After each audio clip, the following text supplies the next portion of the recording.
ਸਤਿ ਸ਼੍ਰੀ ਅਕਾਲ। ਖਬਰ ਪੜਤਾਲ ਵੇਖ ਰਹੇ ਸਾਰੇ ਹੀ ਦਰਸ਼ਕਾਂ ਦਾ ਸਵਾਗਤ। ਮੈਂ ਹਾਂ ਗਗਨਦੀਪ ਸਿੰਘ ਲੈ ਕੇ ਹਾਜ਼ਰ ਹਾਂ ਖਬਰ ਪੜਤਾਲ।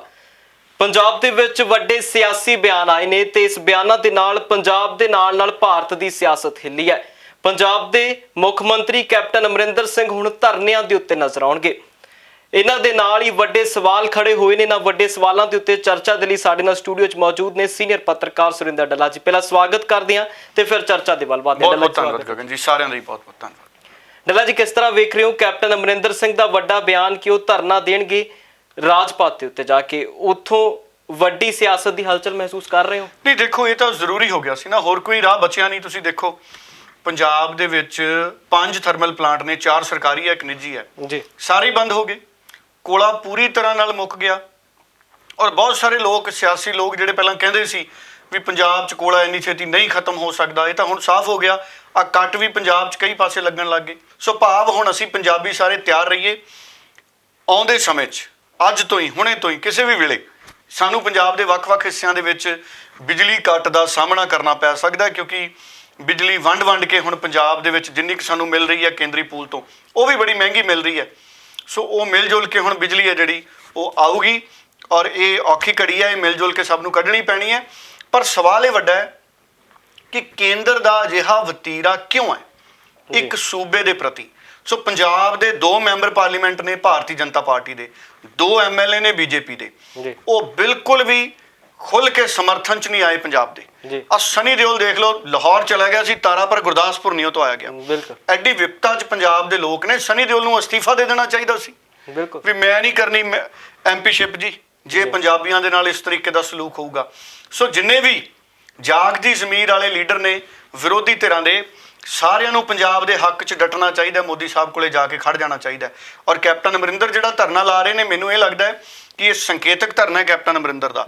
ਔਰ ਕੇਂਦਰ ਨੂੰ ਘੱਟੋ ਘੱਟ ਇਹਦੇ ਨਾਲ ਸਮਝ ਆਊਗਾ ਕਿ ਅਮਨ ਪਸੰਦ ਨੇ ਪੰਜਾਬੀ। ਤੁਸੀਂ ਦੇਖੋ ਜਿੰਨੇ ਦਿਨ ਦਾ ਅੰਦੋਲਨ ਹੋ ਗਿਆ ਗਗਨ ਜੀ, ਕੋਈ ਹਿੰਸਾ ਇਸ ਅੰਦੋਲਨ 'ਚ ਨਹੀਂ ਹੋਈ। ਇਸ ਤੋਂ ਵੱਡੇ ਸ਼ਾਂਤੀਪੂਰਵਕ ਅੰਦੋਲਨ ਹੋਰ ਕਿਹੋ ਜਿਹੇ ਚਾਹੀਦੇ ਨੇ? ਮੈਨੂੰ ਲੱਗਦਾ ਇਹ ਬਹੁਤ ਸ਼ਾਂਤੀਪੂਰਵਕ ਕਿਸਾਨਾਂ ਦਾ ਅੰਦੋਲਨ ਸੀ, ਕੋਈ ਰੇਲ ਗੱਡੀ ਨਹੀਂ ਤੋੜੀ ਗਈ ਕਿਤੇ। ਹੋਰ ਕੀ ਉਮੀਦ ਕਰਦਾ ਹੈ ਕੋਈ ਵੀ ਲੋਕਤੰਤਰ ਕਿ ਕਿਹੋ ਜਿਹਾ ਅੰਦੋਲਨ ਹੈ ਜਿਹੜਾ ਲੋਕਤੰਤਰ 'ਚ ਹੋਵੇ? ਮੈਂ ਕਹਿ ਸਕਦਾ ਕਿ ਸਾਡੇ ਮੁਲਕ ਦੇ ਇਹ ਕਿਸਾਨਾਂ ਦਾ ਅੰਦੋਲਨ ਹੈ ਜਿਹੜਾ ਪੰਜਾਬ ਦਾ, ਇਹ ਇੱਕ ਮਿਸਾਲੀ ਅੰਦੋਲਨ ਹੈ। ਔਰ ਪੰਜਾਬ ਦੇ ਮੁੱਖ ਮੰਤਰੀ ਨੇ ਜਿਹੜਾ ਫੈਸਲਾ ਕੀਤਾ ਹੈ ਕਿ ਮੈਂ ਰਾਜਘਾਟ ਤੇ ਜਾਊਂਗਾ, ਬਿਲਕੁਲ ਜਾਣਾ ਚਾਹੀਦਾ। ਉੱਥੇ ਦੇਸ਼ ਦੇ ਵੱਡੇ ਲੀਡਰ ਸਮੇਂ-ਸਮੇਂ ਤੇ ਹੱਕੀ ਮੰਗਾਂ ਦੇ ਲਈ ਜਾ ਕੇ ਅੰਦੋਲਨ ਕਰਦੇ ਰਹੇ ਨੇ। ਸੋ ਕੈਪਟਨ ਅਮਰਿੰਦਰ ਸਿੰਘ, ਕਿਉਂਕਿ ਧਾਰਾ 144 ਲੱਗੀ ਹੋਈ ਹੈ ਕੋਵਿਡ ਕਰਕੇ, 4 MLA ਕੈਪਟਨ ਅਮਰਿੰਦਰ ਦੇ ਨਾਲ ਹੋਣਗੇ, 3 MLA ਔਰ 1 ਕੈਪਟਨ ਅਮਰਿੰਦਰ। ਇਹ 4 ਜਣੇ ਕੱਲ ਬਹਿਣਗੇ ਔਰ ਬਾਰੀ ਜਿਹੜੇ ਹੈਗੇ ਇਹ ਰੂਟੀਨ ਦੇ ਵਿੱਚ ਉੱਥੇ ਜਿਹੜੇ ਪੰਜਾਬ ਕਾਂਗਰਸ ਦੇ ਵਿਧਾਇਕ ਨੇ ਉਹ ਆਉਂਦੇ ਰਹਿਣਗੇ, ਧਰਨੇ ਤੇ ਬੈਠਦੇ ਰਹਿਣਗੇ। ਦੇਖੋ ਕੇਂਦਰ ਤੇ ਇਹਦਾ ਬਹੁਤ ਵੱਡਾ ਅਸਰ ਜਾਊਗਾ। ਨੰਬਰ 2, ਹੁਣ ਮੈਂ ਕੱਲ ਵੀ ਕਿਹਾ ਸੀ ਕਿ ਸਾਡੇ ਮੁਲਕ ਦੇ ਕੌਮੀ ਮੀਡੀਆ ਦਾ ਬਹੁਤ ਵੱਡਾ ਟੈਸਟ ਹੈ, ਜਿਨ੍ਹਾਂ ਨੂੰ ਅਸੀਂ ਰੋਜ਼ ਸ਼ਾਮ ਨੂੰ ਟੈਲੀਵਿਜ਼ਨਾਂ ਤੇ ਦੇਖਦੇ ਹਾਂ, ਕੌਮੀ ਮੀਡੀਆ ਵਾਲੇ। ਸੋ ਕੌਮੀ ਮੀਡੀਆ ਦੀ ਬਹੁਤ ਵੱਡੀ ਜ਼ਿੰਮੇਵਾਰੀ ਹੈ ਪੰਜਾਬ ਦੇ ਹੱਕ ਦੇ, ਇਨਸਾਫ ਦੇ ਇਸ ਅੰਦੋਲਨ ਦੀ, ਦਿੱਲੀ 'ਚ ਕੈਪਟਨ ਦੇ ਧਰਨੇ ਦੀ ਚੰਗੀ ਕਵਰੇਜ ਉਹਨਾਂ ਨੂੰ ਜ਼ਰੂਰ ਕਰਨੀ ਚਾਹੀਦੀ ਹੈ। ਅਗਰ ਉਹ ਮੀਡੀਆ ਵੀ ਪੱਖਪਾਤੀ ਹੋ ਗਿਆ ਕੌਮੀ, ਫਿਰ ਮੈਨੂੰ ਲੱਗਦਾ ਇਹ ਲੋਕਤੰਤਰ ਦੇ ਵਿੱਚ ਇੱਕ ਬਹੁਤ ਵੱਡੇ ਘਾਣ ਵਾਲਾ ਦਿਨ ਹੋਊਗਾ। ਔਰ ਦੂਸਰੀ ਗੱਲ, ਮੈਂ ਪੰਜਾਬ ਦੀਆਂ ਸਿਆਸੀ ਧਿਰਾਂ, ਮੈਂ ਭਗਵੰਤ ਮਾਨ ਦਾ ਬਿਆਨ ਪੜ੍ਹ ਰਿਹਾ ਸੀ, ਇੱਕ ਬਹੁਤ ਵੱਡੇ ਨਿਊਜ਼ ਪੋਰਟਲ ਦੇ ਉੱਤੇ ਉਹਨਾਂ ਦਾ ਬਿਆਨ ਛਪਿਆ ਸੀ। ਭਗਵੰਤ ਮਾਨ ਕਹਿੰਦਾ ਕੈਪਟਨ ਅਮਰਿੰਦਰ ਡਰਾਮੇਬਾਜ਼ ਹੈ ਜੀ। ਮੈਂ ਭਗਵੰਤ ਮਾਨ ਦੀ ਸਮਝ ਤੇ ਕਦੀ ਬੜਾ ਹੈਰਾਨ ਹੁੰਦਾ। ਉੱਦਾਂ ਭਗਵੰਤ ਮਾਨ ਚੰਗਾ ਪੜ੍ਹਿਆ ਲਿਖਿਆ ਨੌਜਵਾਨ ਹੈ, 2 ਵਾਰ ਦਾ MP ਹੈ। ਤੇ ਭਗਵੰਤ ਮਾਨ ਜਿਹੜੀਆਂ ਪਾਰਲੀਮੈਂਟ 'ਚ ਕਵਿਤਾਵਾਂ ਸੁਣਾਉਂਦਾ ਹੈ, ਜਿਹੜੀਆਂ ਪਾਰਲੀਮੈਂਟ 'ਚ ਕਵਿਤਾਵਾਂ ਸੁਣਾਉਂਦਾ ਹੈ, ਕੱਲਾ ਉਹਦੇ ਨਾਲ ਕੰਮ ਨਹੀਂ ਚੱਲਣਾ ਭਗਵੰਤ ਮਾਨ ਜੀ। ਕੇਜਰੀਵਾਲ ਨੂੰ ਨਾਲ ਲੈ ਕੇ ਜਾਓ, ਜਿਹਦੇ ਨਾਂ ਤੇ ਪੰਜਾਬ 'ਚ ਆਮ ਆਦਮੀ ਪਾਰਟੀ ਵੋਟਾਂ ਮੰਗਦੀ ਰਹੀ ਹੈ। ਔਰ ਗੱਲ ਤੇ ਕੇਜਰੀਵਾਲ ਧਰਨਾ ਮਾਰਦਾ ਸੀ। ਹੁਣ ਜਦੋਂ ਪੰਜਾਬ ਦੇ ਹੱਕ ਦੀ ਗੱਲ ਆ ਗਈ, ਕੇਜਰੀਵਾਲ ਘਰੇ ਬੈਠਾ ਜਾਂ ਦਫ਼ਤਰ 'ਚ ਬੈਠਾ। ਹੁਣ ਕੇਜਰੀਵਾਲ ਕਿੱਥੇ ਹੈ? ਸੋ 20 ਵਿਰੋਧੀ ਧਿਰ ਦੇ 20 ਵਿਧਾਇਕ ਪੰਜਾਬ ਨੇ ਦਿੱਤੇ ਹੈ। ਸੋ ਹੁਣ ਵਿਰੋਧੀ ਧਿਰ ਪੰਜਾਬ ਦੀ ਕਿੱਥੇ ਹੈ? ਅਕਾਲੀ ਰਹਿ ਗਏ 20 ਤੋਂ ਥੱਲੇ। ਆਪ ਵਾਲਿਆਂ ਨੂੰ ਪੰਜਾਬ 'ਚ ਵਿਰੋਧੀ ਧਿਰ ਬਣਾਇਆ ਗਿਆ ਸੀ। ਇਹ ਕਹਿੰਦੇ ਕੈਪਟਨ ਡਰਾਮੇਬਾਜ਼ੀ ਕਰ ਰਿਹਾ। ਚਾਹੀਦਾ ਇਹਨਾਂ ਨੂੰ ਇਹ ਸੀ ਵੀ ਇਹ ਵੀ ਰਾਜਘਾਟ 'ਚ ਕਹਿੰਦੇ ਵੀ ਅਸੀਂ ਰਾਸ਼ਟਰਪਤੀ ਕੋਲੇ ਨਹੀਂ ਸੀ ਜਾਣਾ, ਪਰ ਅਸੀਂ ਰਾਜਘਾਟ 'ਚ ਨਾਲ ਚੱਲਾਂਗੇ। 4 MLA 20 ਨੇ, ਇਹ ਵੀ 4 ਦੇ ਰੂਪ 'ਚ ਜਾ ਕੇ ਆਮ ਆਦਮੀ ਪਾਰਟੀ ਵਾਲੇ ਧਰਨੇ ਮਾਰ। ਮੈਂ ਤਾਂ ਕਹਿੰਦਾ ਕੇਜਰੀਵਾਲ ਨੂੰ ਲੈ ਕੇ ਜਾਣਾ, ਉਹ ਤਾਂ ਧਰਨਿਆਂ ਦਾ ਬਾਦਸ਼ਾਹ। ਜਿੰਨੇ ਧਰਨੇ ਕੇਜਰੀਵਾਲ ਨੇ ਪਿਛਲੇ ਸਮਿਆਂ 'ਚ ਮਾਰੇ ਹੈ, अन्ना हजारे दे धरने दे विच देखो किहड़ा सरगर्म रहा केजरीवाल। हुण मैनूं बूह आउंदी है भी किते गल उही तां नहीं भी जदों पंजाब दी वारी आउणी है उदों केजरीवाल दिल्ली वालियां दा ਤੇ ਜਦੋਂ ਵੋਟਾਂ ਆਉਣੀਆਂ ਨੇ ਉਦੋਂ ਕੇਜਰੀਵਾਲ ਇਹਨਾਂ ਨੇ ਪੰਜਾਬ ਲਿਆਉਣਾ ਹੈ। ਬਿਲਕੁਲ ਤੇ ਫਿਰ ਕੇਜਰੀਵਾਲ ਦੇ ਦਸਤਾਰ ਵੀ ਸਜਾ ਦਿੰਦੇ ਆ ਵੀ ਇਹ ਪੰਜਾਬੀ ਹੈ। ਜੀ। ਸੋ ਜਿਹੜੀ ਦਸਤਾਰ ਅਸੀਂ ਕੇਜਰੀਵਾਲ ਦੇ ਸਜਾਉਣੇ ਰਹੇ ਹਾਂ, ਅਸੀਂ ਉਹਦੇ ਸਿਰ ਤੇ ਦਸਤਾਰ ਰੱਖੀ ਆਮ ਆਦਮੀ ਪਾਰਟੀ ਵਾਲਿਆਂ ਨੇ ਕਿੰਨੀ ਵਾਰੀ। ਸੋ ਕੇਜਰੀਵਾਲ ਨੂੰ ਜਾ ਕੇ ਕਹਿਣ ਕਿ ਇਹ ਦਸਤਾਰ ਸਜਾਉਣ ਦਾ ਮਤਲਬ ਹੁੰਦਾ ਦਲੇਰ ਬਣੋ, ਹੱਕਾਂ ਦੇ ਲਈ, ਇਨਸਾਫ ਲਈ ਲੋਕਤਾਂਤਰਿਕ ਤਰੀਕੇ ਦੇ ਨਾਲ ਮੰਗ ਉਠਾਓ। ਬਿਲਕੁਲ। ਸੋ ਕੇਜਰੀਵਾਲ ਮੈਂ ਦੇਖਿਆ ਸੀ ਅੱਗੇ, ਹੁਣ ਭਗਵੰਤ ਮਾਨ ਕਹਿੰਦਾ ਕੈਪਟਨ ਅਮਰਿੰਦਰ ਡਰਾਮੇਬਾਜ਼ ਹੈ। ਮੈਂ ਬੜਾ ਹੈਰਾਨ ਆ ਭਗਵੰਤ ਮਾਨ ਤੇ ਵੀ। ਇਹੋ ਜਿਹੇ ਸ਼ਬਦ ਨਹੀਂ ਵਰਤਣੇ ਚਾਹੀਦੇ ਜਦੋਂ ਸਾਨੂੰ ਸਾਰਿਆਂ ਨੂੰ ਪਤਾ ਹੋਰ ਕੀ ਕਰ ਸਕਦਾ ਕਿਸੇ ਸੂਬੇ ਦਾ ਮੁੱਖ ਮੰਤਰੀ। ਵੱਧ ਤੋਂ ਵੱਧ ਅਸਤੀਫਾ ਦੇ ਸਕਦਾ ਜੀ। ਔਰ ਜੇ ਕੈਪਟਨ ਅਮਰਿੰਦਰ ਨੂੰ ਲੱਗਿਆ ਤੇ ਉਹਨੇ ਅਸਤੀਫਾ ਵੀ ਦੇ ਦੇਣਾ। ਹੁਣ ਸਮਾਂ ਵੀ ਕੀ ਰਹਿ ਗਿਆ। ਬਿਲਕੁਲ। ਪਰ ਇਹ ਸਾਡੇ ਆਪ ਵਾਲਿਆਂ ਤੋਂ ਮੈਨੂੰ ਲੱਗਦਾ ਹੈ ਕਿ ਐਡੇ ਅਸਤੀਫੇ ਵੀ ਨਹੀਂ ਇਹਨਾਂ ਤੋਂ ਦੇ ਹੋਣੇ। ਬਿਲਕੁਲ। ਆਮ ਆਦਮੀ ਪਾਰਟੀ ਵਾਲਿਆਂ ਤੋਂ, ਕਿਉਂਕਿ ਜੇ ਇਹਨਾਂ ਨੇ ਤਾਂ ਉਹਨਾਂ ਦਾ ਕੁਝ ਨਹੀਂ ਕੀਤਾ ਜਿਹੜੇ ਛੱਡ ਗਏ ਇਹਨਾਂ ਨੂੰ। ਬਿਲਕੁਲ। ਜਿਹੜੇ ਆਮ ਆਦਮੀ ਪਾਰਟੀ ਨੂੰ ਖੋਰਾ ਲਾ ਗਏ ਉਹਨਾਂ ਤੇ ਕੋਈ ਕਾਰਵਾਈ ਨਹੀਂ ਕੀਤੀ। ਬਿਲਕੁਲ। ਸੋ ਇਸ ਕਰਕੇ ਕੇਜਰੀਵਾਲ ਤੇ ਬਹੁਤ ਵੱਡਾ ਸਵਾਲ ਖੜਾ ਹੁੰਦਾ ਹੈ। ਕੇਜਰੀਵਾਲ ਦੀ ਸਿਆਸੀ ਨੀਅਤ ਤੇ ਇਹ ਮੌਕਾ ਸੀ ਜਦੋਂ ਕੇਜਰੀਵਾਲ ਨੂੰ ਪੰਜਾਬ ਦੇ ਕਿਸਾਨਾਂ ਨਾਲ ਖੜਨਾ ਚਾਹੀਦਾ ਸੀ। ਜੀ। ਕੈਪਟਨ ਅਮਰਿੰਦਰ ਦੇ ਨਾਲ ਕੱਲ ਕੇਜਰੀਵਾਲ ਜਾ ਕੇ ਧਰਨਾ ਮਾਰਦੇ, ਮੈਂ ਕਹਿੰਦਾ ਬਹੁਤ ਸਵਾਗਤ ਕਰਨਗੇ ਪੰਜਾਬ ਵਾਲੇ ਲੋਕ। ਬਿਲਕੁਲ। ਔਰ ਅਕਾਲੀ ਦਲ ਔਰ ਆਮ ਆਦਮੀ ਪਾਰਟੀ, ਮੈਨੂੰ ਪੂਰਾ ਭਰੋਸਾ ਇਹਨਾਂ ਦਾ ਗਲਤ ਫੈਸਲਾ ਹੈ। ਇਹਨਾਂ ਨੂੰ ਇਹ ਫੈਸਲਾ ਨਹੀਂ ਕਰਨਾ ਚਾਹੀਦਾ ਸੀ। ਇਹਨਾਂ ਨੂੰ ਸਮਰਥਨ ਕਰਨਾ ਚਾਹੀਦਾ ਸੀ ਕਿ ਅਸੀਂ ਵੀ ਰਾਸ਼ਟਰਪਤੀ ਦੇ ਜਾਵਾਂਗੇ ਕੈਪਟਨ ਅਮਰਿੰਦਰ ਦੇ। ਔਰ ਜੇ ਮੈਂ ਸਿਆਸੀ ਗੱਲ ਵੀ ਕਰ ਲਾਂ ਤੇ ਅੱਜ ਕੈਪਟਨ ਅਮਰਿੰਦਰ ਚਿੱਤ ਕਰ ਗਿਆ ਦੋਨਾਂ ਨੂੰ। ਆਮ ਆਦਮੀ ਪਾਰਟੀ ਨੂੰ ਵੀ ਚਿੱਤ ਕਰ ਗਿਆ, ਆ ਬੈਂਸ ਲੋਕ ਇਨਸਾਫ ਪਾਰਟੀ ਵਾਲਿਆਂ ਨੂੰ ਵੀ ਚਿੱਤ ਕਰ ਗਿਆ ਤੇ ਅਕਾਲੀ ਦਲ ਨੂੰ ਵੀ ਚਿੱਤ ਕਰ ਗਿਆ ਅੱਜ ਕੈਪਟਨ। ਬਿਲਕੁਲ। ਅੱਜ ਹੁਣ ਮੈਂ ਕਈ ਦਿਨਾਂ ਦਾ ਕਹਿ ਰਿਹਾ ਸੀ ਕੈਪਟਨ ਅਮਰਿੰਦਰ ਤਾਂ ਕੱਲ ਧਰਨੇ ਤੇ ਚੱਲਿਆ। ਮੈਂ ਪਿਛਲੇ 10 ਦਿਨਾਂ ਤੋਂ ਕਹਿ ਰਿਹਾ ਕਿ ਆਪ ਵਾਲਿਆਂ ਨੂੰ ਦਿੱਲੀ ਜਾ ਕੇ ਧਰਨੇ ਮਾਰਨੇ ਚਾਹੀਦੇ ਨੇ, ਉੱਥੇ ਬਹਿ ਜਾਣ ਕੜੀਵਾਰ ਧਰਨੇ 'ਚ ਕੇਜਰੀਵਾਲ ਨੂੰ ਨਾਲ ਲੈ ਕੇ। ਜੀ। ਅਕਾਲੀ ਦਲ ਨੂੰ ਵੀ ਮਾਰਨੇ ਚਾਹੀਦੇ ਸੀ। ਇਹਨਾਂ ਨੂੰ ਤਾਂ ਸਾਰਿਆਂ ਦੇ ਰਾਹ ਪਤਾ ਹੈ, ਨੱਡਾ ਸਾਹਿਬ ਦੇ ਘਰ ਦਾ ਰਾਹ ਪਤਾ ਹੈ। ਗੱਲ ਇਹ ਹੈ ਵੀ ਇਹਨਾਂ 'ਚ ਸਿਆਸੀ ਹਿੰਮਤ ਨਹੀਂ। ਜੀ। ਹੁਣ ਅਕਾਲੀ ਦਲ ਦਾ ਵੀ ਮੈਂ ਬਿਆਨ ਸੁਣਿਆ ਸੀ, ਕਹਿੰਦੇ ਮਿਲੀ ਜੁਲੀ ਖੇਡ ਖੇਡ ਰਿਹਾ ਕੈਪਟਨ ਅਮਰਿੰਦਰ ਬੀਜੇਪੀ ਨਾਲ ਮਿਲ ਕੇ। ਜੀ। ਤੁਸੀਂ ਖੇਡ ਲਓ ਮਿਲੀ ਜੁਲੀ ਖੇਡ। ਬਿਲਕੁਲ। ਤੁਹਾਡੇ ਕੋਲੇ ਕਿੰਨਾ ਸਮਾਂ ਸੀ, ਪੰਜਾਬ ਦਾ ਕੋਈ ਹਿੱਤ ਤਾਂ ਕਰਾਉਂਦੇ। ਚੰਡੀਗੜ੍ਹ ਪੰਜਾਬ ਕੋਲੇ ਨਹੀਂ ਆਇਆ, ਪੰਜਾਬ ਦੇ ਮਸਲੇ ਨਿਬੇੜ ਨਹੀਂ ਤੁਸੀਂ ਸਕੇ। ਪਰ ਇਹ ਮੌਕਾ ਉਹ ਸੀ ਜਦੋਂ ਦੇਸ਼ 'ਚ ਇੱਕ ਸੁਨੇਹਾ ਦੇਣ ਦੀ ਲੋੜ ਸੀ, ਕਿਉਂਕਿ ਕਿਸਾਨ ਅੰਦੋਲਨ ਕਰ ਰਹੇ ਨੇ ਸਾਡੇ ਸਾਰੇ। ਬਿਲਕੁਲ। ਪੂਰੇ ਪੰਜਾਬ ਦੇ ਕਿਸਾਨ ਸ਼ਾਂਤਮਈ ਅੰਦੋਲਨ ਕਰ ਰਹੇ ਨੇ। ਔਰ ਰਾਜਘਾਟ ਤੇ ਮੈਨੂੰ ਲੱਗਦਾ ਜਿਹੜਾ ਕੈਪਟਨ ਅਮਰਿੰਦਰ ਸਿੰਘ ਕੱਲ ਜਾ ਰਿਹਾ, ਇਹਦੇ ਨਾਲ ਘੱਟੋ ਘੱਟ ਕੌਮੀ ਮੀਡੀਆ 'ਚ ਵੀ ਇਹ ਗੱਲ ਕੈਪਟਨ ਅਮਰਿੰਦਰ ਦੀ ਆਊਗੀ ਧਰਨੇ ਦੀ, ਤੇ ਦੂਸਰੇ ਸੂਬਿਆਂ ਦੇ ਮੁੱਖ ਮੰਤਰੀ ਵੀ ਦੇਖਣਗੇ। ਦੇਖੋ ਅਸੀਂ ਵਿਧਾਨ ਸਭਾ 'ਚ ਪਾਸ ਕੀਤਾ ਖੇਤੀ ਵਸਤਾਂ ਖੇਤੀ ਕਾਨੂੰਨਾਂ ਤੇ ਸੋਧ ਬਿੱਲ, ਅਸੀਂ ਪਾਸ ਕੀਤੇ, ਰਾਜਸਥਾਨ 'ਚ ਪਾਸ ਹੋ ਗਏ। ਛੱਤੀਸਗੜ੍ਹ ਵਾਲਿਆਂ ਨੇ ਕਾਨੂੰਨ ਬਣਾਤਾ। ਆ ਦਿੱਲੀ ਵਾਲਾ ਮੁੱਖ ਮੰਤਰੀ ਜੇ ਕਾਨੂੰਨ ਬਣਾ ਦਿੰਦਾ, ਸੋਧ ਬਿੱਲ ਪਾਸ ਕਰ ਦਿੰਦਾ, ਕਾਨੂੰਨ ਬਣਾ ਦਿੰਦਾ ਸਬਜ਼ੀਆਂ ਤੇ ਕੇਂਦਰ ਤੇ ਦਬਾਅ ਜਾਣਾ ਸੀ। ਬਿਲਕੁਲ। ਸੋ ਮੈਨੂੰ ਇਹ ਲੱਗਦਾ ਕਿ ਅਰਵਿੰਦ ਕੇਜਰੀਵਾਲ, ਮੈਨੂੰ ਲੱਗਦਾ ਉਹਦੇ 'ਚ ਸਿਆਸੀ ਹਿੰਮਤ ਬਚੀ ਨਹੀਂ। ਆ ਮਾਫੀਆਂ ਮੰਗ ਕੇ ਜੇਟਲੀ ਸਾਹਿਬ ਤੋਂ, ਬਿਕਰਮ ਮਜੀਠੀਏ ਤੋਂ ਮਾਫੀਆਂ ਮੰਗ ਕੇ, ਮਾਫੀ ਮੰਗੀ ਕਹਿੰਦੇ ਲਿਖ ਕੇ। ਬਿਲਕੁਲ। ਸੋ ਮੈਨੂੰ ਲੱਗਦਾ ਕੇਜਰੀਵਾਲ ਮਾਫੀਆਂ ਮੰਗ ਕੇ ਹਿੰਮਤ ਹਾਰ ਗਿਆ। ਹੁਣ ਇਹ ਲੋਕਾਂ ਦੇ ਹੱਕ ਦੀ ਲੜਾਈ ਪੰਜਾਬ ਵਾਲਿਆਂ ਦੀ ਮੈਨੂੰ ਲੱਗਦਾ ਨਹੀਂ ਕਿ ਲੜਨ ਜੋਗਾ ਰਿਹਾ। ਬਿਲਕੁਲ। ਜਿਸ ਹਿਸਾਬ ਨਾਲ ਬਿਕਰਮ ਮਜੀਠੀਏ ਤੋਂ ਮਾਫੀ ਮੰਗੀ ਹੈ, ਵੈਸੇ ਤਾਂ ਪੰਜਾਬ ਆਉਣ ਦੀ ਹਿੰਮਤ ਨਹੀਂ ਹੋਣੀ ਉਹਦੇ ਕੋਲੇ। ਤੇ ਆਪ ਵਾਲੇ ਕਰਨਗੇ ਕੀ? ਕੇਜਰੀਵਾਲ ਪਿੱਛੇ ਲੱਗ ਕੇ ਹੁਣ ਕਰਨਗੇ ਕੀ ਆਪ ਵਾਲੇ? ਸੋ ਆਮ ਆਦਮੀ ਪਾਰਟੀ ਵਾਲਿਆਂ ਨੂੰ ਚਾਹੀਦਾ, ਪੰਜਾਬ ਦੇ 20 MLA ਪੰਜਾਬ ਦੇ ਲੋਕਾਂ ਨੇ ਆਮ ਆਦਮੀ ਪਾਰਟੀ ਦੇ ਦਿੱਤੇ ਆ। ਸੋ ਆਪਣੀ ਹਿੰਮਤ ਰੱਖੋ ਤੇ ਪੰਜਾਬ ਦੇ ਹੱਕ 'ਚ ਡੈਮੋਕ੍ਰੈਟਿਕ ਤਰੀਕੇ ਨਾਲ, ਲੋਕਤਾਂਤਰਿਕ ਤਰੀਕੇ ਦੇ ਨਾਲ। ਇੱਕ ਦਿਨ ਜੰਤਰ ਮੰਤਰ ਦੇ ਧਰਨੇ ਨਾਲ ਕੁਝ ਨਹੀਂ ਬਣਨਾ। ਉਹ ਚੰਗੀ ਗੱਲ ਆ, ਚਲੋ ਤੁਸੀਂ ਇੱਕ ਦਿਨ ਦੀ ਹਿੰਮਤ ਕੀਤੀ, ਪਰ ਇੱਕ ਦਿਨ ਨਾਲ ਕੁਝ ਨਹੀਂ ਬਣਨਾ। ਕਿਸਾਨ 40-42 ਦਿਨਾਂ ਤੋਂ ਅੰਦੋਲਨ ਕਰ ਰਹੇ ਨੇ, ਉਸ ਤੋਂ ਪਹਿਲਾਂ ਵੀ ਉਹ ਲਗਾਤਾਰ ਮੰਗਾਂ ਕਰ ਰਹੇ ਨੇ। ਸੋ ਇਹ ਜ਼ਿੰਮੇਵਾਰੀ ਹੈ ਸਾਡੀਆਂ ਪੋਲੀਟੀਕਲ ਪਾਰਟੀਆਂ ਦੀ। ਤੇ ਡੱਲਾ ਸਾਹਿਬ, ਇੱਕ ਪਾਸੇ ਜਿੱਥੇ ਕੈਪਟਨ ਮਨਿੰਦਰ ਸਿੰਘ ਦਾ ਧਰਨਾ ਚੱਲਣਾ, ਉਧਰ ਦੂਜੇ ਪਾਸੇ 5 ਤਰੀਕ ਨੂੰ ਕਿਸਾਨਾਂ ਦੇ ਵੱਲੋਂ ਚੱਕਾ ਜਾਮ। ਕੀ ਲੱਗ ਰਿਹਾ ਕਿ ਚਾਰੋਂ ਪਾਸਿਓਂ ਕੇਂਦਰ ਨੂੰ ਘੇਰਨ ਦੀਆਂ ਤਿਆਰੀਆਂ ਪੰਜਾਬ ਦੀਆਂ ਜਥੇਬੰਦੀਆਂ ਨੇ ਕਰ ਚੁੱਕੀਆਂ? ਦੇਖੋ ਦੋ ਚੀਜ਼ਾਂ ਨੇ, ਕਿਉਂਕਿ ਬਹੁਤ ਦੇਰ ਦੇ ਕੈਪਟਨ ਅਮਰਿੰਦਰ ਕਹਿ ਰਹੇ ਸੀ ਕਿ ਅਸੀਂ ਰਾਸ਼ਟਰਪਤੀ ਤੋਂ ਸਮਾਂ ਮੰਗਿਆ। ਜਿੱਦਣ ਗਵਰਨਰ ਕੋਲੇ ਗਏ ਗਗਨ, ਉਸੇ ਦਿਨ ਹੀ ਕਹਿਤਾ ਸੀ ਕੈਪਟਨ ਨੇ ਕਿ ਅਸੀਂ ਸਮਾਂ ਮੰਗਿਆ ਰਾਸ਼ਟਰਪਤੀ ਕੋਲੋਂ। ਹੁਣ ਪਤਾ ਲੱਗਿਆ ਕਿ ਰਾਸ਼ਟਰਪਤੀ ਸਾਹਿਬ ਨੇ ਸਮਾਂ ਨਹੀਂ ਦਿੱਤਾ। ਇਸ ਕਰਕੇ ਕੈਪਟਨ ਅਮਰਿੰਦਰ ਉੱਥੇ ਚੱਲੇ ਆ ਵੀ ਜੇ ਸਾਨੂੰ ਸਮਾਂ ਹੀ ਨਹੀਂ ਮਿਲਣਾ ਤੇ ਅਸੀਂ ਗੱਲ ਕਿਹਦੇ ਅੱਗੇ ਰੱਖਾਂਗੇ। ਦੇਖੋ ਅੱਜ ਅਤੁਲ ਨੰਦਾ ਨੇ, ਜਿਹੜੇ ਕੱਲ ਅਤੁਲ ਨੰਦਾ ਸਾਡੇ ਐਡਵੋਕੇਟ ਜਨਰਲ ਨੇ, ਕਿਸਾਨ ਜਥੇਬੰਦੀਆਂ ਨਾਲ ਮੀਟਿੰਗ ਹੋਈ ਹੈ। ਔਰ ਮੈਂ ਵੀ ਇਹ ਕਹਿਣਾ, ਇਹ ਵਿਰੋਧੀ ਪਾਰਟੀਆਂ ਵਾਲੇ ਕਹਿ ਰਹੇ ਨੇ ਕਿ ਇਹ ਸੋਧ ਮਤੇ ਕਿਤੇ ਕਿਸੇ ਕੰਮ ਦੇ ਨਹੀਂ, ਅਜਿਹਾ ਨਹੀਂ ਹੈ। ਅਗਰ ਗਵਰਨਰ ਦਸਤਖਤ ਕਰਦੇ, ਰਾਸ਼ਟਰਪਤੀ ਦਸਤਖਤ ਕਰਦੇ, ਇਹ ਮਤਿਆਂ ਦੇ ਵਿੱਚ ਕਈ ਸੋਧਾਂ ਨੇ ਜਿਹੜੀਆਂ ਪੰਜਾਬ ਦੇ ਕਿਸਾਨਾਂ ਨੂੰ ਹੱਕ ਦੇਣਗੀਆਂ। ਕੋਈ MSP ਤੋਂ ਘੱਟ ਖਰੀਦੂ ਉਹਨੂੰ 3 ਸਾਲ ਦੀ ਸਜ਼ਾ ਹੈ। ਮਸਲਾ ਹੀ ਸਾਡਾ MSP ਦਾ। ਬਿਲਕੁਲ। ਅਗਰ ਇਹ ਕਾਨੂੰਨ ਰਾਸ਼ਟਰਪਤੀ ਲਾਗੂ ਕਰ ਦਿੰਦਾ, ਤੇ ਕੋਈ ਵੀ ਐਮਐਸਪੀ ਤੋਂ ਘੱਟ ਫਸਲ ਖਰੀਦੂ ਤੇ 3 ਸਾਲ ਦੀ ਸਜ਼ਾ ਹੈ। ਜੀ ਤੁਸੀਂ ਦੱਸੋ ਕਿਸਾਨਾਂ ਦਾ ਫਾਇਦਾ ਹੈ ਕਿ ਨਹੀਂ? ਬਿਲਕੁਲ ਫਾਇਦਾ। ਠੀਕ ਹੈ, ਸਮੁੱਚੀ ਕਿਸਾਨੀ ਦੇ ਸਾਰੇ ਹੱਲ ਇਹਦੇ ਚ ਨਹੀਂ ਹੈਗੇ, ਉਹ ਮੈਂ ਵੀ ਕਹਿਣਾ, ਪਰ ਕੁਝ ਤਾਂ ਹੈ, ਕੁਝ ਤਾਂ ਹੈ। ਕਾਰ ਨਹੀਂ ਲੈ ਕੇ ਦਿੱਤੀ, ਸਾਈਕਲ ਤਾਂ ਲੈਤਾ, ਸਾਈਕਲ ਜੋਗਾ ਤਾਂ ਕੰਮ ਕਰੂ। ਸੋ ਦਿੱਲੀ ਪੈਦਲ ਜਾਣ ਨਾਲੋਂ ਜੇ ਸਾਈਕਲ ਤੇ ਜਾਵਾਂਗੇ ਤੇ 2 ਦਿਨਾਂ ਚ ਪਹੁੰਚ ਜਾਾਂਗੇ ਜੀ। ਆ ਸਾਡੇ ਵੈਸੇ ਵੀ ਦੇਖੋ, ਸਾਡੇ ਭਰਾ ਯੂਪੀ ਬਿਹਾਰ ਵਾਲੇ ਆ ਗੁਜਰਾਤ ਤੋਂ, ਮਹਾਰਾਸ਼ਟਰ ਤੋਂ, ਪੰਜਾਬ ਤੋਂ, ਕਈ ਥਾਵਾਂ ਤੋਂ ਪੈਦਲ ਹੀ ਤੁਰ ਕੇ ਚਲੇ ਗਏ ਸੀ ਜੀ। ਹੈ ਜੀ, ਪੈਦਲ ਹੀ ਚਲੇ ਗਏ ਸੀ। ਸੋ ਇਹ ਸੋਧ ਕਾਨੂੰਨ ਨੇ ਜਿਹੜੇ, ਇਹਨਾਂ ਦੇ ਵਿੱਚ ਕਈ ਚੰਗੀਆਂ ਚੀਜ਼ਾਂ ਨੇ। ਠੀਕ ਹੈ ਕਿ ਸਾਡੀ ਐਮਐਸਪੀ ਨਹੀਂ ਲਾਈ ਸਾਡੀ ਸਰਕਾਰ ਨੇ, ਸੂਬੇ ਦੀ ਨੇ, ਸੂਬੇ ਦਾ ਕਾਨੂੰਨ ਨਹੀਂ ਬਣਾਇਆ, ਉਹ ਵੱਖਰਾ ਵਿਸ਼ਾ ਹੈ। ਉਹਦੇ ਲਈ ਅਸੀਂ ਕੈਪਟਨ ਅਮਰਿੰਦਰ ਤੋਂ ਮੰਗ ਕਰ ਸਕਦੇ ਹਾਂ ਵੀ ਜੇ ਕੈਪਟਨ ਅਮਰਿੰਦਰ ਨੇ ਸਬਜ਼ੀਆਂ ਦਾ ਵੱਖਰਾ ਕਾਨੂੰਨ ਨਾ ਬਣਾਇਆ, ਐਮਐਸਪੀ ਨਾ ਲਾਈ, ਤੇ ਸਾਨੂੰ ਆਉਣ ਵਾਲੇ ਸਮੇਂ 'ਚ ਨੁਕਸਾਨ ਹੋ ਸਕਦਾ ਹੈ। ਪਰ ਜਿਹੜੇ ਸੋਧ ਬਿੱਲ ਨੇ, ਇਹ ਕਿਤੇ ਨਾ ਕਿਤੇ ਇਹਨਾਂ ਦਾ ਯੋਗਦਾਨ ਹੈ ਜੀ। ਅਗਰ ਇਹ ਸੋਧ ਬਿੱਲਾਂ 'ਚ ਕੁਝ ਨਹੀਂ ਸੀ, ਅਗਰ ਮੰਨ ਲਓ ਹੁਣ ਅਕਾਲੀ ਦਲ ਵਾਲੇ ਵੀ ਕਹਿੰਦੇ, ਆਪ ਵਾਲੇ ਵੀ ਕਹਿੰਦੇ ਵੀ ਇਹਨਾਂ 'ਚ ਕੁਝ ਨਹੀਂ ਸੀ ਜੀ, ਨਿਰੇ ਹੀ ਝੂਠ ਸੀ ਇਹ ਕਹਿੰਦੇ, ਤੇ ਫਿਰ ਪਾਸ ਕਿਉਂ ਕੀਤੇ? ਬਿਲਕੁਲ। ਇਹਦਾ ਮਤਲਬ ਹੈ ਕਿਰਦਾਰ ਆਪ ਵਾਲੇ ਲੀਡਰਾਂ ਦੇ ਤੇ ਅਕਾਲੀ ਦਲ ਦੇ ਲੀਡਰਾਂ ਦਾ ਸਵਾਲਾਂ 'ਚ ਆ ਗਿਆ। ਬਿਲਕੁਲ ਵੀ ਤੁਸੀਂ ਕਿਸੇ ਦੇ ਵੀ ਪਿੱਛੇ ਲੱਗ ਸਕਦੇ ਹੋ, ਇਹਦਾ ਮਤਲਬ ਇਹ ਤੁਸੀਂ ਕੈਪਟਨ ਅਮਰਿੰਦਰ ਦੇ ਪਿੱਛੇ ਲੱਗ ਗਏ ਅੱਖਾਂ ਬੰਦ ਕਰਕੇ। ਬਿਲਕੁਲ। ਫਿਰ ਤੁਸੀਂ ਲੀਡਰ ਕਾਹਦੇ ਹੋਏ, ਆਪ ਵਾਲੇ ਤੇ ਅਕਾਲੀ ਦਲ ਵਾਲੇ?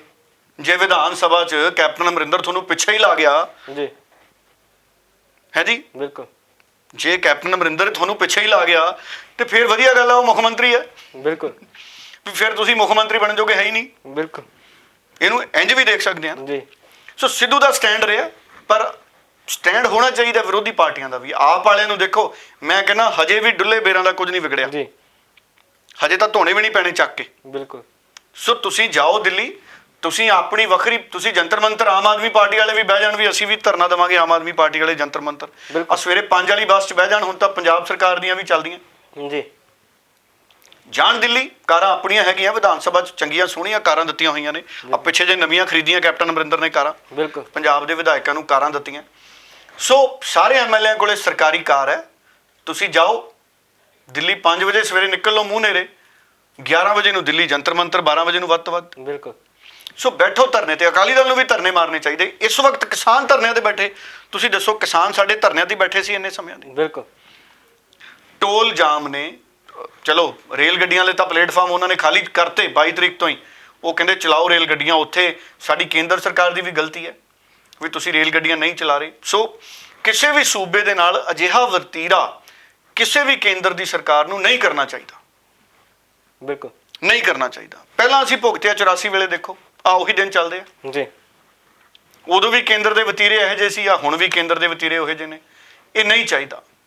ਸੋ ਪੰਜਾਬ ਦਾ ਜਿੰਨਾ ਯੋਗਦਾਨ ਹੈ ਸਾਡੇ ਮੁਲਕ ਦੀ ਖੇਤੀ 'ਚ, ਮੈਨੂੰ ਲੱਗਦਾ ਹੈ ਇਹ ਡੈਮੋਕ੍ਰੇਸੀ ਦੇ ਲਈ ਚੰਗੀ ਗੱਲ ਨਹੀਂ। ਔਰ ਮੈਂ ਫਿਰ ਵਾਰ-ਵਾਰ ਕਹਿਣਾ ਕਿ ਜੇ ਸੁਪਰੀਮ ਕੋਰਟ ਦਾ ਜੱਜ, ਸਾਡਾ ਕੋਈ ਸੁਪਰੀਮ ਕੋਰਟ ਆਫ ਇੰਡੀਆ ਦਾ ਕੋਈ ਜੱਜ ਅਗਰ ਸਿਓ ਮੋਟੋ ਲੈ ਲੇ, ਕੇਂਦਰ ਸਰਕਾਰ ਨੂੰ ਕਵੇ, ਆਪਣੇ ਪੱਧਰ ਤੇ ਹੁਕਮ ਲਾਵੇ ਵੀ ਰੇਲ ਗੱਡੀਆਂ ਚਲਾਓ, ਇਹ ਬੜਾ ਜ਼ਰੂਰੀ ਹੈ। ਜਦੋਂ ਸਰਕਾਰਾਂ ਪੱਖਪਾਤੀ ਹੋ ਜਾਣ ਨਾ ਜੀ, ਉਦੋਂ ਸਾਰੀ ਉਮੀਦ ਅਦਾਲਤਾਂ ਤੋਂ ਹੁੰਦੀ ਹੈ। ਸੋ ਮੈਨੂੰ ਆਸ ਹੈ ਕਿ ਸੁਪਰੀਮ ਕੋਰਟ ਜਾਂ ਹਾਈ ਕੋਰਟ ਜ਼ਰੂਰ ਜੱਜ ਸਾਹਿਬਾਨ, ਇਹਨਾਂ ਦੋਵਾਂ ਸਾਡੇ ਦੇਸ਼ ਦੀਆਂ ਸਭ ਤੋਂ ਵੱਡੀਆਂ ਲੋਕਤਾਂਤਰਿਕ ਕਨਸਟੀਟਿਊਸ਼ਨਲ ਇੰਸਟੀਚਿਊਟ ਨੇ, ਜਿਹੜੇ ਅਦਾਰੇ ਨੇ, ਚੀਫ ਜਸਟਿਸ ਆਫ ਇੰਡੀਆ ਨੂੰ ਮੈਂ ਕਹਿੰਦਾ ਸਿਓ ਮੋਟੋ ਲੈਣਾ ਚਾਹੀਦਾ ਇਹਦੇ ਤੇ। ਐਡੀ ਵੱਡੀ ਗੱਲ ਕਿਸੇ ਸੂਬੇ 'ਚ ਹੋ ਰਹੀ ਹੈ, ਔਰ ਜਾਂ ਤਾਂ ਹੋਵੇ ਨਾ ਜਿਵੇਂ ਪੱਛਮੀ ਬੰਗਾਲ 'ਚ ਕਈ ਵਾਰੀ ਹੁੰਦਾ ਕਿ ਉੱਥੇ ਹਿੰਸਾ ਹੋ ਜਾਂਦੀ ਹੈ ਜੀ, ਲੜਾਈ ਝਗੜੇ ਹੋ ਜਾਂਦੇ ਨੇ। ਸਾਡੇ ਸ਼ਾਂਤੀਪੂਰਵਕ ਅੰਦੋਲਨ ਨੇ, ਹੈ ਜੀ, ਸਾਡੀਆਂ ਬਜ਼ੁਰਗ ਮਾਤਾਵਾਂ, ਬੱਚੇ ਅੰਦੋਲਨਾਂ ਦੇ ਵਿੱਚ ਸ਼ਾਮਲ ਨੇ। ਬਿਲਕੁਲ। ਇਹ ਅੰਦੋਲਨ ਹੈ ਜਿਹੜਾ, ਇਹ ਭਾਵਨਾਤਮਕ ਅੰਦੋਲਨ ਹੈ, ਕੋਈ ਜ਼ਿੱਦ ਵਾਲਾ ਅੰਦੋਲਨ ਨਹੀਂ, ਇਹ ਭਾਵਨਾਤਮਕ ਅੰਦੋਲਨ ਹੈ। ਬਿਲਕੁਲ। ਸੋ ਕਣਕ ਬੀਜਣ ਦੀ ਖੁਸ਼ੀ ਬਹੁਤਿਆਂ ਨੂੰ ਪਤਾ ਵੀ ਨਹੀਂ ਨਾ, ਕਣਕ ਉੱਗਣ ਦੀ, ਝੋਨਾ ਕੱਟਣ ਦੀ ਖੁਸ਼ੀ ਸਾਡੇ ਮੁਲਕ 'ਚ ਪੋਲੀਟੀਕਲ ਲੀਡਰਾਂ ਨੂੰ ਪਤਾ ਨਹੀਂ ਜੀ। ਇਸ ਕਰਕੇ ਸ਼ਾਇਦ ਉਹ ਅਹਿਮੀਅਤ ਵੀ ਨਹੀਂ ਸਮਝਦੇ ਇਸ ਗੱਲ ਦੀ। ਜੀ ਡੱਲਾ ਸਾਹਿਬ, ਇੱਕ ਬਹੁਤ ਵੱਡਾ ਸਵਾਲ ਹੈ ਜੋ ਰਾਸ਼ਟਰਪਤੀ ਸਾਹਿਬ ਦੀ ਕਾਰਗੁਜ਼ਾਰੀ ਆਈ ਹੈ ਕਿ ਉਹਨਾਂ ਦੇ ਵੱਲੋਂ ਮਿਲਣ ਤੋਂ ਬਿਨਾਂ ਹੀ ਪੰਜਾਬ ਦੇ ਮੁੱਖ ਮੰਤਰੀ ਨੂੰ ਮਨਾ ਕਰ ਦਿੱਤਾ ਜਾਂਦਾ ਮਿਲਣ ਦੇ ਲਈ। ਜੇ ਮਿਲ ਲੈਂਦੇ ਤਾਂ ਮੈਨੂੰ ਲੱਗਦਾ ਕਿ ਇੱਕ ਛੋਟੀ ਜਿਹੀ ਖਬਰ ਲੱਗਣੀ ਸੀ ਕਿ ਮੰਗ ਪੱਤਰ ਦੇ ਕੇ ਵਾਪਸ ਆ ਗਏ। ਨਹੀਂ, ਦੇਖੋ ਦੋ ਗੱਲਾਂ ਨੇ। ਮੈਂ ਕਹਿੰਦਾ ਰਾਸ਼ਟਰਪਤੀ ਨੂੰ ਮਿਲਣਾ ਕਿਉਂ ਪਵੇ ਜੀ। ਜਦੋਂ ਇੱਕ ਵਿਧਾਨ ਸਭਾ ਨੇ ਸੋਧ ਬਿੱਲ ਪਾਸ ਕਰਤਾ, ਉਹ ਗਵਰਨਰ ਕੋਲੇ ਗਿਆ, ਗਵਰਨਰ ਨੂੰ ਦਸਤਖਤ ਕਰਨੇ ਚਾਹੀਦੇ ਨੇ ਕਿਉਂਕਿ ਉਹ ਸੂਬੇ ਦਾ ਸੋਧ ਬਿੱਲ ਹੈ ਔਰ ਸੂਬੇ ਦੇ ਅਧਿਕਾਰ ਨੇ। ਜਾਂ ਗਵਰਨਰ ਲਿਖ ਕੇ ਭੇਜੇ, ਗਵਰਨਰ ਸਾਹਿਬ ਨੂੰ ਪੰਜਾਬ ਦੇ ਵਿਧਾਨ ਸਭਾ ਦੇ ਫੈਸਲੇ ਤੇ ਲਿਖ ਕੇ ਭੇਜਣਾ ਚਾਹੀਦਾ ਸੀ ਵੀ ਮੈਨੂੰ ਆਹ ਇਤਰਾਜ਼ ਹੈ।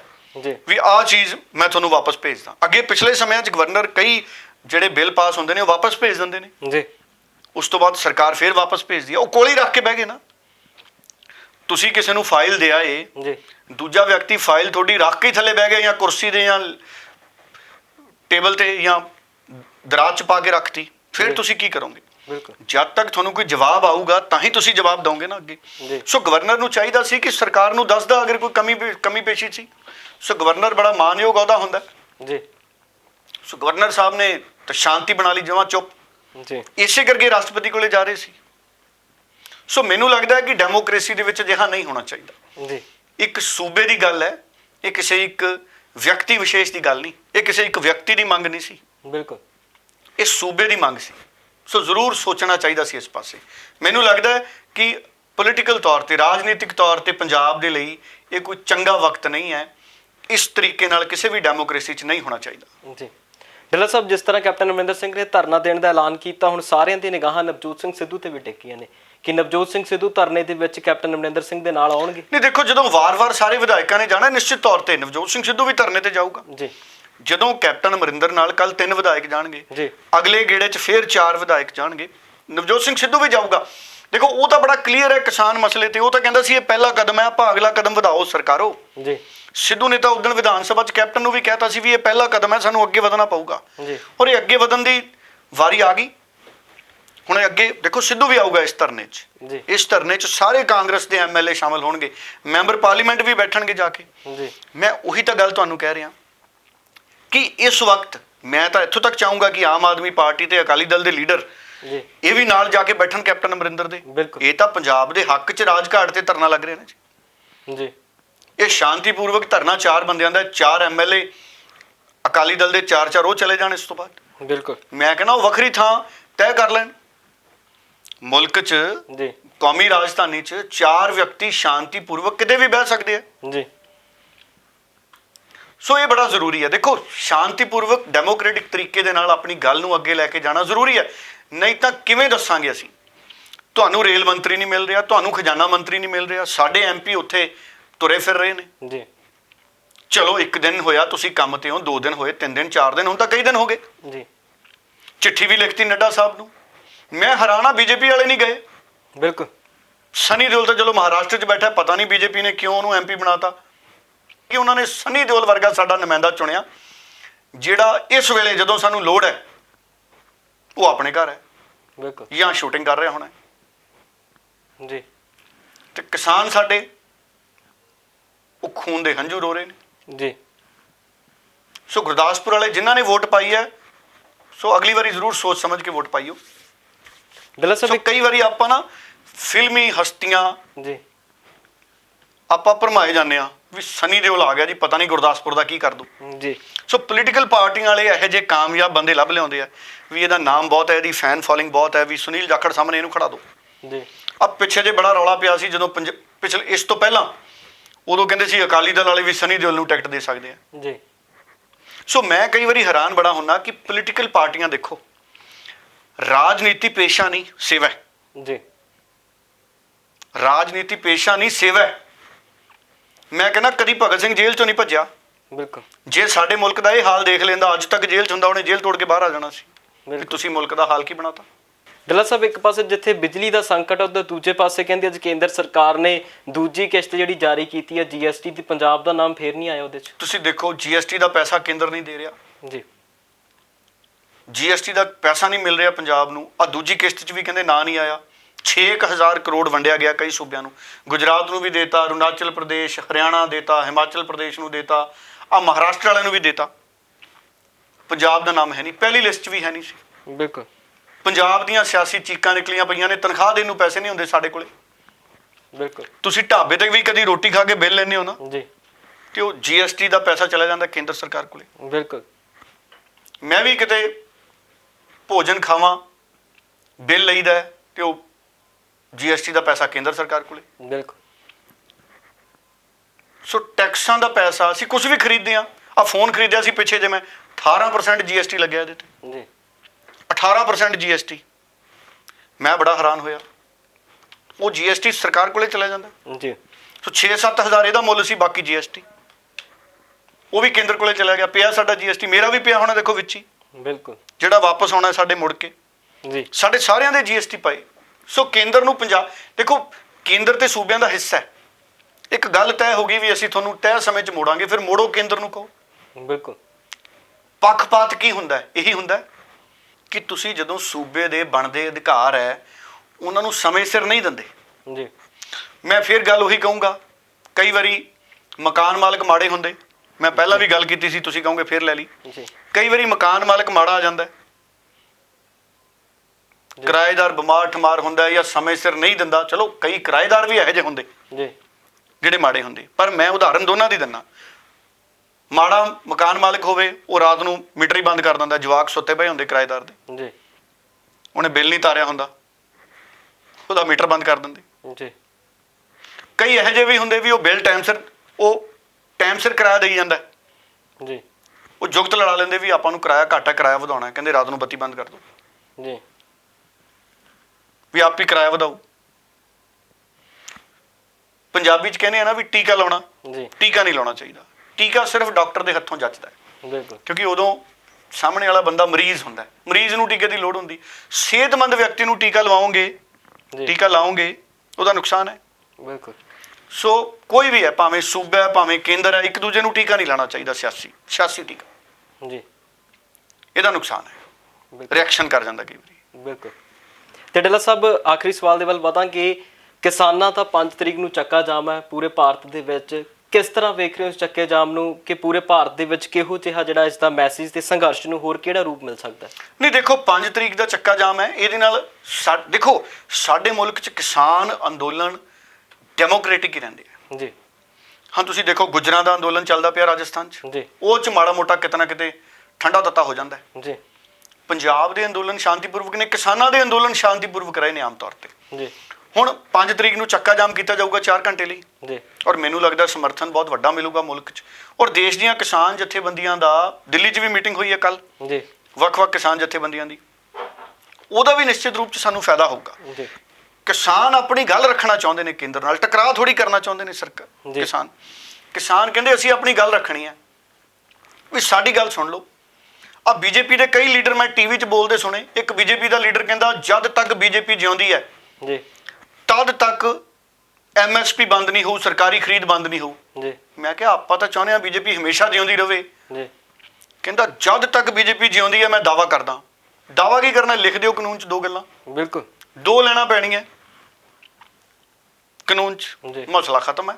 ਬਿਲਕੁਲ, ਬਾਕੀ ਤਾਂ ਮਿਲ ਬੈਠ ਕੇ ਨਿਬੜ ਜੂ। ਸੋ ਮਸਲਾ ਇਹ ਹੈ ਕਿ ਹੁਣ ਇੱਕ ਜ਼ਿੱਦਬਾਜ਼ੀ ਵਾਲਾ ਮਾਹੌਲ ਬਣ ਗਿਆ, ਕਿਸਾਨ ਵਰਸਸ ਕੇਂਦਰ ਸਰਕਾਰ ਬਣ ਗਿਆ ਹੈ। ਜੀ, ਔਰ ਮੋਦੀ ਸਾਹਿਬ, ਮੈਨੂੰ ਬੜੀ ਹੈਰਾਨੀ ਹੁੰਦੀ ਕਿ ਨਰਿੰਦਰ ਮੋਦੀ ਵਰਗਾ ਪ੍ਰਧਾਨ ਮੰਤਰੀ, ਜਿਹਦੇ ਬਾਰੇ ਕਿਹਾ ਜਾਂਦਾ ਹੈ ਕਿ ਉਹ ਹਰ ਮਸਲਾ ਨਿਪਟਾਉਣ ਨੂੰ ਤਿਆਰ ਹੈ, ਜੀ, ਜਿਹਦੇ ਬਾਰੇ ਕਿਹਾ ਜਾਂਦਾ ਕਿ ਹਰ ਮਸਲਾ ਨਿਪਟਾਉਣ ਨੂੰ ਤਿਆਰ ਹੈ, ਮੈਨੂੰ ਇਹ ਸਮਝ ਨਹੀਂ ਆਉਂਦੀ ਕਿ ਕਿਸਾਨਾਂ ਨਾਲ ਗੱਲ ਕਰਨ ਤੋਂ ਨਰਿੰਦਰ ਮੋਦੀ ਕਿਉਂ ਨਹੀਂ ਤਿਆਰ ਹੋ ਰਹੇ। ਜੀ, ਕੀ ਨਰਿੰਦਰ ਮੋਦੀ ਨੂੰ ਗੁੰਮਰਾਹ ਕੀਤਾ ਜਾ ਰਿਹਾ ਬਾਕੀ ਲੀਡਰਾਂ ਵੱਲੋਂ? ਜੀ, ਪਰ ਨਰਿੰਦਰ ਮੋਦੀ ਗੁੰਮਰਾਹ ਹੋਣ ਵਾਲਾ ਹੈ ਨਹੀਂ। ਜੀ, ਨਰਿੰਦਰ ਮੋਦੀ ਨੂੰ ਅਮਰੀਕਾ ਨਹੀਂ ਗੁੰਮਰਾਹ ਕਰ ਸਕਿਆ। ਬਿਲਕੁਲ, ਪਹਿਲਾਂ ਵੀਜ਼ਾ ਨਹੀਂ ਸੀ ਦਿੰਦੇ, ਬਾਅਦ 'ਚ ਕਹਿੰਦੇ ਦਿੱਤਾ ਆਪ। ਜੀ, ਸੋ ਹੁਣ ਪ੍ਰਧਾਨ ਮੰਤਰੀ ਨੂੰ ਚਾਹੀਦਾ ਹੈ ਕਿ ਪ੍ਰਧਾਨ ਮੰਤਰੀ ਖੁਦ ਦਖਲ ਦੇਣ, ਇਹ ਮਸਲੇ ਨੂੰ ਨਿਬੇੜਨ, ਕਿਉਂਕਿ ਇਹ ਮਸਲਾ ਬਹੁਤ ਅਹਿਮੀਅਤ ਰੱਖਦਾ ਹੈ ਮੁਲਕ ਦੀ ਤਰੱਕੀ ਲਈ। ਔਰ ਪੰਜਾਬ ਦੀ ਆਰਥਿਕਤਾ ਦੇ ਨਾਲ ਵੀ ਇਹਦਾ ਬਹੁਤ ਗਹਿਰਾ ਸੰਬੰਧ ਹੈ। ਜੀ, ਔਰ ਦੇਖੋ ਨੁਕਸਾਨ ਕਾਫੀ ਹੋ ਗਿਆ, ਸਾਡੀ ਕਣਕ ਕਾਫੀ ਨਹੀਂ ਬੀਜੀ ਗਈ, ਬਿਲਕੁਲ, ਯੂਰੀਆ ਹੈ ਨਹੀਂ, ਕੋਲੇ ਖਤਮ ਹੋ ਗਏ, ਬਿਜਲੀ ਦਾ ਉਤਪਾਦਨ ਬੰਦ ਹੋ ਗਿਆ। ਅਗਰ ਬਿਜਲੀ ਦੇ ਕੱਟ ਵਧਣਗੇ ਇਹਨਾਂ ਦਿਨਾਂ ਦੇ ਵਿੱਚ, ਉਹਦਾ ਨੁਕਸਾਨ ਹੀ ਹੈ, ਉਦਯੋਗਾਂ ਨੂੰ ਵੀ ਨੁਕਸਾਨ ਹੈ। ਦੀਵਾਲੀ ਦਾ ਤਿਉਹਾਰ ਆਉਣ ਵਾਲਾ ਹੈ, ਜੀ, ਦੀਵੇ ਕਿਹੜਾ ਪਾਥੀਆਂ ਨਾਲ ਜਗਣੇ, ਬਿਲਕੁਲ, ਹੈ ਜੀ, ਕਿ ਜਗਦੇ। ਚਲੋ ਮੈਂ ਕਹਿੰਦਾ ਦੀਵਾਲੀ ਇੱਕ ਵੱਖਰੇ ਪਾਸੇ ਰੱਖ ਦਈਏ। ਵੈਸੇ ਵੀ ਐਤਕੀ ਦੀਵਾਲੀ ਤਾਂ ਕੋਈ ਰਹੀ ਨਹੀਂ ਸਾਡੀ, ਹੈ ਜੀ, ਕੋਵਿਡ ਨਾਲ ਕਿੰਨੇ ਸਾਡੇ ਲੋਕ ਦੁਨੀਆ ਤੋਂ ਚਲੇ ਗਏ। ਕਿਸਾਨਾਂ ਦਾ ਅੰਦੋਲਨ ਐਡਾ, ਕਿਸਾਨਾਂ ਤੇ ਖਤਰਾ ਬਣ ਗਿਆ। ਸੋ ਦੀਵਾਲੀ ਤਾਂ ਹੀ ਹੈ ਜੇ ਨਰਿੰਦਰ ਮੋਦੀ ਦੋਨੇ ਕਾਨੂੰਨ ਠੀਕ ਕਰ ਦੇਣ, ਜੀ, ਫੇਰ ਹੀ ਦੀਵਾਲੀ ਹੈ। ਬਿਲਕੁਲ, ਦੋਨੇ ਕਾਨੂੰਨ ਠੀਕ ਕਰ ਦੇਣ, ਅਸੀਂ ਬਿਨਾਂ ਦੀਵਿਆਂ ਤੋਂ ਵੀ ਦੀਵਾਲੀ ਮਨਾ ਲਾਂਗੇ, ਜੀ, ਹੈ ਜੀ। ਬਿਲਕੁਲ, ਸੋ ਦੀਵੇ ਨਹੀਂ ਪਾਥੀਆਂ ਨਾਲ ਜਗਦੇ, ਪਰ ਪਾਥੀਆਂ ਦੀ ਆਪਣੀ ਮਹੱਤਤਾ ਸਾਡੀ ਆਰਥਿਕਤਾ 'ਚ। ਜੀ, ਔਰ ਮੈਂ ਤੁਹਾਨੂੰ ਹੋਰ ਗੱਲ ਦੱਸਦਾ, ਕਈ ਮਿੱਲਾਂ ਨੇ ਡਾਈਂਗ ਵਾਲੀਆਂ, ਜੀ, ਪਾਥੀ ਵਿਕਦੀ ਉੱਥੇ, ਉਹ ਪਾਥੀ ਨੂੰ ਬਾਲਣ ਦੇ ਰੂਪ 'ਚ ਵਰਤਦੇ ਆ। ਸੋ ਪਾਥੀ ਦੀ ਅਹਿਮੀਅਤ ਨੂੰ ਵੀ ਅਸੀਂ ਘੱਟ ਕਰਕੇ ਨਾ ਜਾਣੀਏ। ਜੀ, ਲੋਹੜੀ ਨੂੰ ਤਾਂ ਅਸੀਂ ਚਲੋ ਬਾਲਦੇ ਹੀ ਆ ਪਾਥੀਆਂ, ਪਰ ਉਦਯੋਗਾਂ 'ਚ ਵੀ ਹੁਣ ਪਾਥੀ ਦੀ ਵਰਤੋਂ ਹੁੰਦੀ ਬਾਲਣ ਦੇ ਤੌਰ ਤੇ, ਜੀ ਪ੍ਰਦੂਸ਼ਣ ਵੀ ਘੱਟ ਕਰਦੀ ਹੈ। ਸੋ ਇਹੀ ਸਰਕਾਰ ਨੂੰ ਵੀ ਚਾਹੀਦਾ ਵੀ ਜਿਹੜੀ ਪਰਾਲੀ ਹੈ, ਪਰਾਲੀ ਦਾ ਬਣਾਓ ਕੋਈ ਗੋਲਾ ਇਹੋ ਜਿਹਾ ਪਾਥੀ ਵਰਗਾ, ਜਿਹਨੂੰ ਤੁਸੀਂ ਫਿਊਲ ਦੇ ਤੌਰ ਤੇ, ਬਾਲਣ ਦੇ ਤੌਰ ਤੇ ਵਰਤ ਸਕੋ। ਇਹ ਸਰਕਾਰਾਂ ਨੂੰ ਕੰਮ ਕਰਨਾ ਚਾਹੀਦਾ ਇਸ ਪਾਸੇ। ਜੀ ਬਿਲਕੁਲ। ਡੱਲਾ ਸਾਹਿਬ ਜਾਂਦੇ ਜਾਂਦੇ ਪਰਾਲੀ ਦੀ ਗੱਲ ਤੋਂ ਯਾਦ ਆ ਗਿਆ, ਕਹਿੰਦੇ ਜਿਹੜਾ ਪਰਾਲੀ ਵਾਲਾ ਕਾਨੂੰਨ ਹੈ ਉਹ ਪੰਜਾਬ ਦੇ ਉੱਤੇ ਲਾਗੂ ਨਹੀਂ ਹੋਣਾ, ਸਿਰਫ ਦਿੱਲੀ NCR ਦੇ ਉੱਤੇ ਲਾਗੂ। ਨਹੀਂ, ਉਹ ਜਿਹੜੇ ਨਾਲ ਲੱਗਦੇ ਸੂਬੇ ਨੇ, ਨੇੜੇ ਤੇੜੇ ਦੇ ਸੂਬੇ ਨੇ, ਦੇਖੋ ਗੱਲ ਫਿਰ ਉਹੀ ਆ ਗਈ ਨਾ, ਕਿਸਾਨ, ਅਸੀਂ ਕਿਸਾਨ ਨੂੰ ਕਿਸਾਨ ਸਮਝੀਏ, ਉਹਨੂੰ ਸੂਬੇ ਨਾਲ ਨਾ ਵੰਡੀਏ। ਮੈਂ ਕੇਜਰੀਵਾਲ ਨੂੰ ਕਿਉਂ ਕਹਿਣਾ ਵੀ ਸਬਜ਼ੀਆਂ ਦਾ ਕਾਨੂੰਨ ਬਣਾਓ ਉੱਥੇ ਦਿੱਲੀ 'ਚ, ਜੀ ਕਿਉਂਕਿ ਕਿਸਾਨ ਦੇਖੋ ਦਿੱਲੀ 'ਚ ਸਭ ਤੋਂ ਵੱਡੀ ਅਨਾਜ ਮੰਡੀ ਹੈ ਸਾਡੀ, ਆਜ਼ਾਦਪੁਰ ਅਨਾਜ ਮੰਡੀ, ਆਜ਼ਾਦਪੁਰ ਸਬਜ਼ੀ ਮੰਡੀ ਹੈ ਦਿੱਲੀ 'ਚ, ਮੈਂ ਉੱਥੇ ਰਿਪੋਰਟਿੰਗ ਵੀ ਕੀਤੀ ਹੈ ਜੀ। ਹੁਣ ਦਿੱਲੀ ਦੀ ਆਜ਼ਾਦਪੁਰ ਸਬਜ਼ੀ ਮੰਡੀ 'ਚ ਅਗਰ ਦਿੱਲੀ 'ਚ ਕੇਜਰੀਵਾਲ ਕਾਨੂੰਨ ਬਣਾ ਦੇ MSP ਦਾ, ਆਜ਼ਾਦਪੁਰ ਮੰਡੀ 'ਚ ਕੇਜਰੀਵਾਲ ਸਬਜ਼ੀਆਂ ਦਾ ਕਾਨੂੰਨ ਬਣਾ ਦੇ, ਆਲੂ ਦਾ ਮੁੱਲ ਤੈਅ ਕਰਦੇ MSP, ਜੀ ਸਾਡੇ ਪੰਜਾਬ ਦਾ ਆਲੂ ਉੱਥੇ ਜਾਵੇ, ਮਿਲੂਗੀ ਨਾ MSP। ਬਿਲਕੁਲ। ਹੁਣ ਵੀ ਸਾਡੀਆਂ ਸਬਜ਼ੀਆਂ ਦਿੱਲੀ ਜਾਂਦੀਆਂ ਨੇ ਨਾ ਜੀ, ਹੁਣ ਵੀ ਜਾਂਦੀਆਂ ਦਿੱਲੀ। ਦੁੱਧ ਪੰਜਾਬ ਦਾ ਕਿੰਨਾ ਰੋਜ਼ ਦਿੱਲੀ ਜਾਂਦਾ ਜੀ। ਬਿਲਕੁਲ।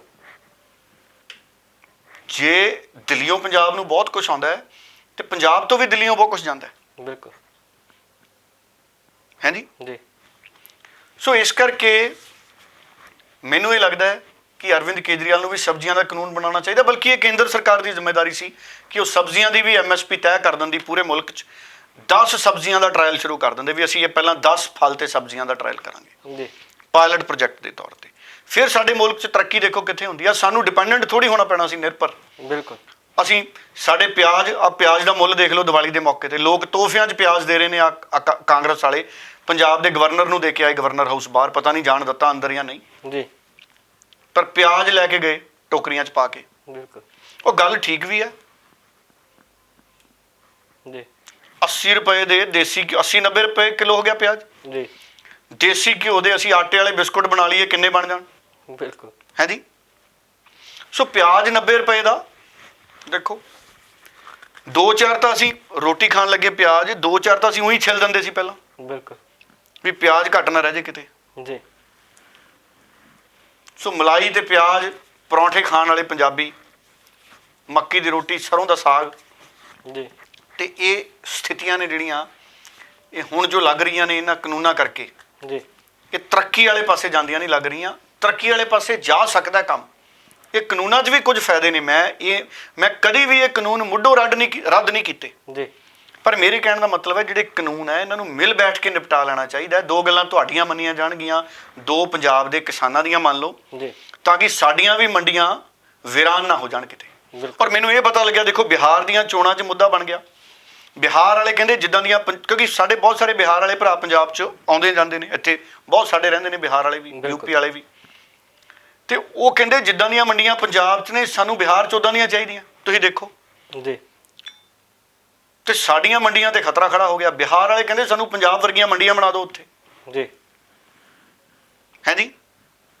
ਕਿੱਡੀਆਂ ਸਾਫ਼ ਸੁਥਰੀਆਂ ਮੰਡੀਆਂ ਨੇ। ਚਲੋ ਕਮੀਆਂ ਮਾੜੀਆਂ ਮੋਟੀਆਂ ਹੈਗੀਆਂ ਨੇ, ਪਰ ਤੁਸੀਂ ਦੇਖੋ ਜਿਹੜੇ ਬੰਦੇ ਕੋਲੇ ਛੱਤ ਹੈ ਨਹੀਂ ਉਹ ਵੀ ਮੰਡੀ 'ਚ ਜਾ ਕੇ ਸੌਂ ਸਕਦਾ। ਬਿਲਕੁਲ। ਸੌਂਦੇ ਆ ਨਾ ਆਪਣੇ, ਹੈ ਜੀ। ਬਿਲਕੁਲ।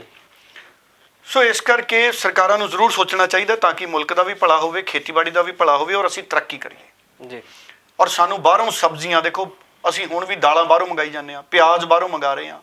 ਇਹ ਨੌਬਤ ਹੀ ਕਿਉਂ ਆਵੇ? ਸਾਡੇ ਕੋਲੇ ਆਪਣਾ ਉਤਪਾਦਨ ਹੀ ਯੋਜਨਾਬੱਧ ਤਰੀਕੇ ਦਾ ਹੋਵੇ। ਬਿਲਕੁਲ, ਇਹ ਜ਼ਰੂਰੀ ਹੈ। ਬਿਲਕੁਲ। ਸੋ ਕੈਪਟਨ ਅਮਰਿੰਦਰ ਸਿੰਘ ਦਾ ਤੋਂ ਜਿਹੜਾ ਧਰਨਾ ਦਿੱਲੀ ਦੇ ਵਿੱਚ ਹੋਣਾ, ਉਸ ਧਰਨੇ ਤੋਂ ਬਾਅਦ ਵੀ ਬੜਾ ਕੁਝ ਨਵਾਂ ਨਿਕਲ ਕੇ ਸਾਹਮਣੇ ਆਊਗਾ, ਕਿਉਂਕਿ ਸਿਆਸਤ ਬਦਲੀ ਜਾਣੀ ਹੈ। ਕੈਪਟਨ ਅਮਰਿੰਦਰ ਸਿੰਘ ਦੇ ਇਸ ਧਰਨੇ ਦੇ ਨਾਲ ਪੰਜਾਬ ਦੀ ਸਿਆਸਤ ਤੇ ਬਹੁਤ ਡੂੰਘਾ ਅਸਰ ਛੱਡ ਕੇ ਜਾਏਗਾ ਕੈਪਟਨ ਅਮਰਿੰਦਰ ਸਿੰਘ ਦਾ ਇਹ ਧਰਨਾ। ਦੂਜੇ ਪਾਸੇ ਕਿਸਾਨਾਂ ਦਾ ਚੱਕਾ ਜਾਮ ਹੋਣਾ ਤੇ ਧਰਨੇ ਲਗਾਤਾਰ ਜਾਰੀ ਨੇ। ਸਾਡੀਆਂ ਦੇਸ਼ ਦੀਆਂ ਸਾਰੀਆਂ ਹੀ ਸਿਆਸੀ ਪਾਰਟੀਆਂ ਨੂੰ ਇਹ ਸਮਝ ਲੈਣਾ ਚਾਹੀਦਾ ਹੈ ਕਿ ਇਹ ਕਿਸਾਨੀ ਸੰਘਰਸ਼ ਜਦੋਂ ਤੋਂ ਮੁੱਢ ਤੋਂ ਚੱਲਦਾ ਆਇਆ, ਉਦੋਂ ਤੋਂ ਇਹਨੇ ਦੇਸ਼ ਨੂੰ 6ਵਾਂ ਪ੍ਰਧਾਨ ਮੰਤਰੀ ਵੀ ਇਸੇ ਕਿਸਾਨੀ ਅੰਦੋਲਨ ਨੇ ਦਿੱਤਾ ਸੀ। ਸੋ ਲੋੜ ਹੈ ਕਿ ਕਿਸਾਨਾਂ ਦੇ ਹੱਕ ਦੀ ਗੱਲ ਸਾਰੀਆਂ ਪਾਰਟੀਆਂ ਕਰ ਲੈਣ ਤੇ ਆਉਣ ਵਾਲੇ ਸਮੇਂ ਦੇ ਵਿੱਚ ਸਰਕਾਰਾਂ ਬਣਾਉਣ ਦੇ ਲਈ ਉਹ ਰੇਸ ਦੇ ਵਿੱਚ ਖੜੀਆਂ ਹੋ ਸਕਦੀਆਂ ਨੇ। ਟਿੱਲਾ ਸਾਹਿਬ ਬਹੁਤ ਬਹੁਤ ਧੰਨਵਾਦ। ਬਹੁਤ ਧੰਨਵਾਦ। ਬਹੁਤ ਬਹੁਤ ਧੰਨਵਾਦ।